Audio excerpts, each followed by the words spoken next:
All right, this part has to be a bug. 12 million burning damage. You see a 6 mil right there too? That is crazy. How's it going, everyone? Kelp here, and we have a new build. This new build is something special. It is Charged Basalts, maybe. Not bolts, basalts. Because people get zapped with this build. Let me show you. I'm going to run through this dungeon.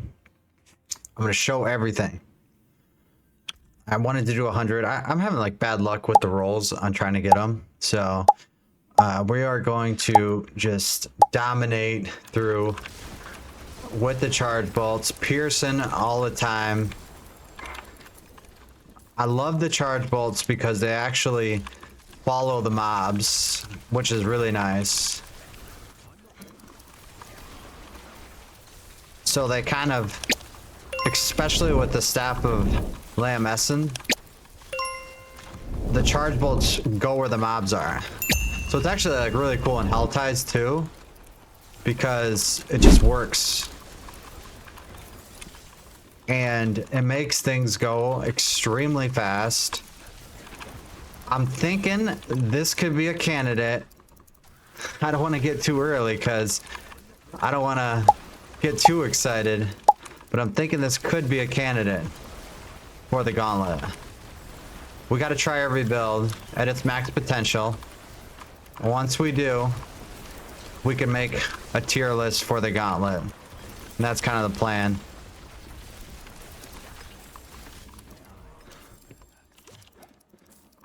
It's kind of squishy. That's the only thing. But we know the gauntlet isn't a tier 100 dungeon. So maybe it will be fine.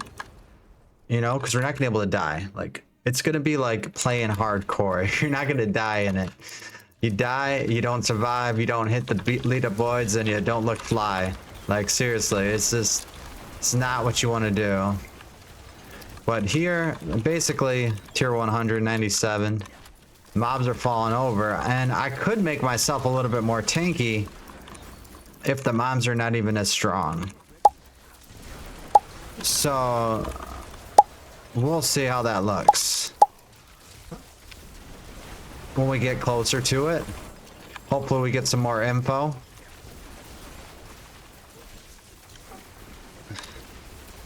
But as of right now, Charge Bolts is feeling pretty sweet. Not gonna lie. Look at that. The piercing. The piercing is really good too. The piercing's good. Get the box. Gotta get the box. Gotta take my box back. We still pick up yellows, you know? We're still trying to figure out some other builds, so we might need some yellows. So you gotta hold on to some stuff when we're kind of testing everything the sword could do. And charge bolts definitely feels better than last season. Charge bolts, which is kind of cool. So I'm happy about that. Everything's 925 here, so it's like you kind of want to check it out, right? Because there is upgrades to be had. Like, there's still upgrades. Mercy's Reach is actually one of the better nightmare dungeons to do. So, like, look how fast I kill this thing. Like, that's quick, right? Meteor would still be falling. A meteor would still be falling there, and we're just running right through it. And this isn't even like a 1v1 build. This is more AoE. You could make charge bolts more of a 1v1 build when there's a boss. I think this one does have a boss, so we could probably show you. So right now, we're using the staff of Lamb Essence, but you can use, see, we're using the staff of Lamb Essence. We're using Esu's Ferocity on the neck piece. You can use this staff and then take off that and put Vulnerable on the neck. So now you got Esu 100%. And then you could take off the Charged Bolt's Pierce, because when you're fighting 1v1, you don't need that. So the Tomb Lord, let's see the Tomb Lord. Tomb Lord's the one that usually takes the longest to kill too. So as you can see, that's pretty quick. Charge Bolts is pretty good, right? Oh, Mercy's Reach was the one. Nice. Got I got it. I got the Whispers. That's awesome. All right, we're gonna get some unleashed. All right, so let's talk about this build. Let's talk about Charged Bolts. So this is how I normally run it. So I'm currently running the Godslayer helm. Shaco would be about a 20% damage increase. So if I had a Shaco, I would do a little bit more damage. I would have a little bit more survivability too, because Shaco has 2200 HP and it has damage reduction on it. So that's the play for this build. I don't know if I would take it into the Zir unless I had a Shaco. So we'll see if I get one. On the chest, I'm putting Juggernaut with damage reduction. I'm missing health on the chest. So you can see I'm missing health. All right, Charged Bolts on the hands. Hands look good. Pierce, 40% less damage. I would take away all stats for crit on these gloves. I want ranks to Charge Bolts. I want primary resource gain. I want attack speed. Then we got to bolts, maxed out. Esu Heirloom, Staff of Lamb Essen. We got the neck piece with Esus. Okay, so here I would want speed instead of armor, because I'm using Juggernaut. So I would want speed, cooldown, damage reduction while injured. Maybe, it depends. This is talking about Gauntlet here. Like, this is a viable Gauntlet build. This is crazy. We're talking about Tal Rasha's loot.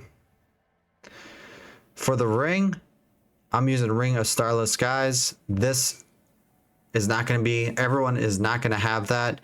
So you could put something with resource regeneration on it. And, you know, if I was running this Charged Bolts with Esus, I'd put vulnerable damage on it. That's what I'd do. Because look at Esus. It gives 40% primary resource. So you don't really need the primary resource, because actually the primary resource is broken right now. Also, the damage is kind of broken on this. It's getting fixed on Tuesday. So we should be doing more damage on Tuesday because we have this ring.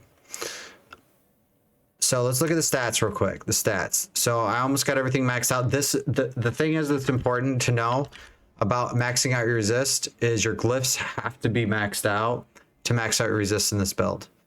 So if your glyphs aren't 21, you're going to be at like 58% on some of them, 64% on some of them. So it's really important that you max out your glyphs, which is the Ancestral Favor event's going on right now. So it shouldn't be a problem. You should be able to get that, those glyphs maxed out. So that's good stuff. All right. So now what's on my camera, man? Fix that camera, yo. All right. So attack speed bonus goes up when we use Esus, so that's great. Crit goes up when we use Esu's Heirloom. When we evade, 52% crit damage, pretty high. And that's all I really wanted to show off in there. All right, so we did it. We freaking did it. We got the Evernight. We got the Genesis last night, both on stream. Seriously, like, you have to stream to get this kind of stuff, apparently. Frigid support. This is because we're using Hoarfrost and then Safeguard support.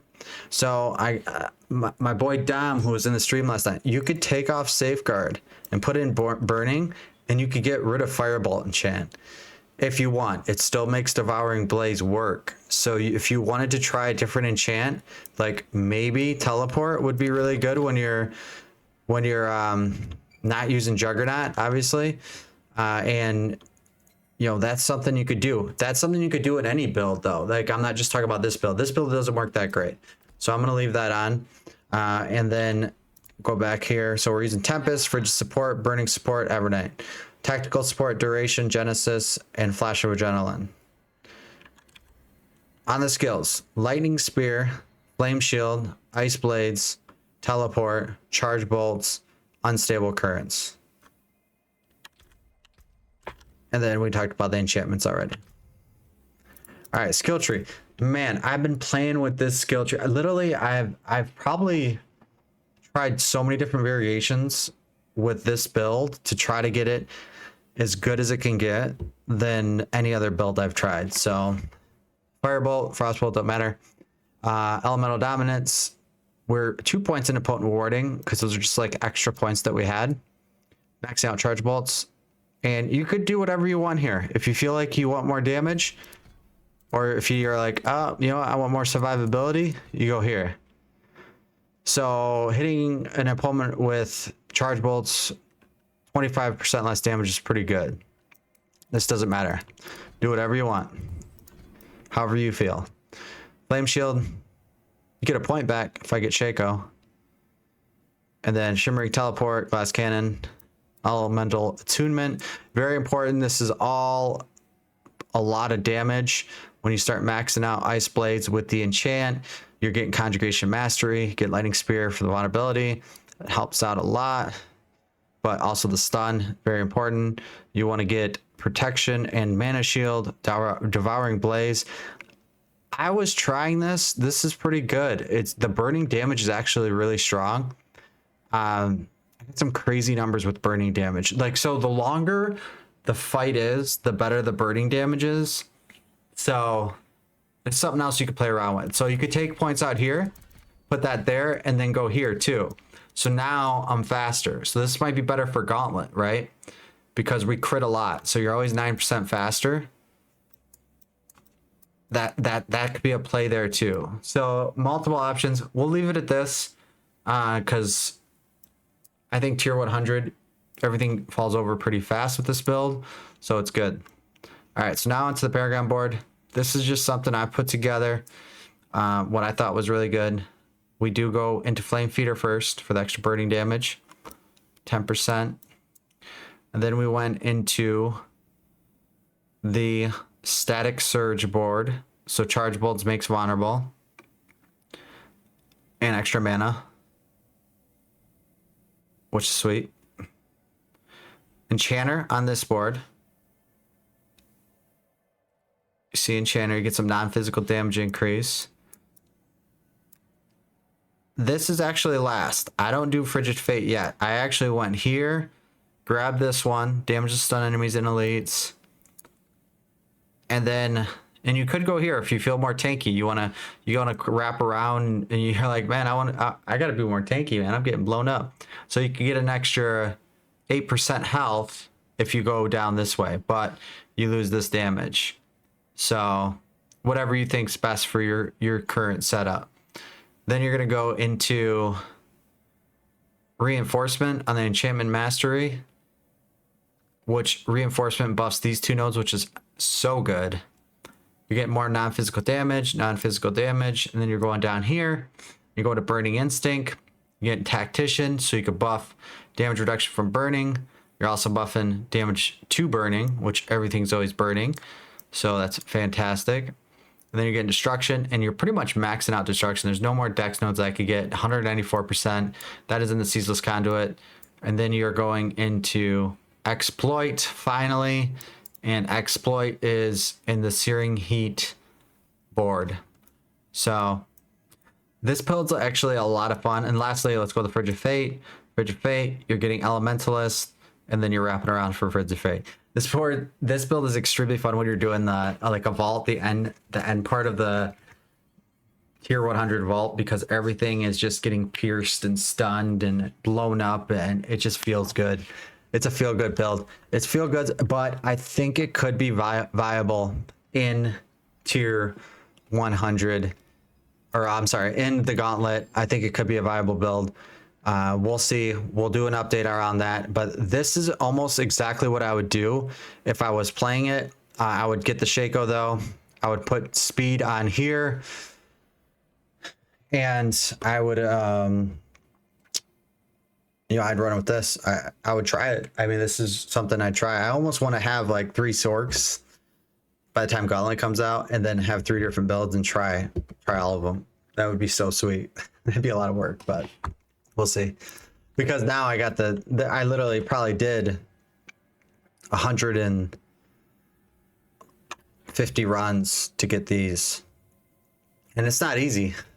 It's not easy doing that, that's for sure. So this is Charged Bolts. Tell me what you think in the comments below.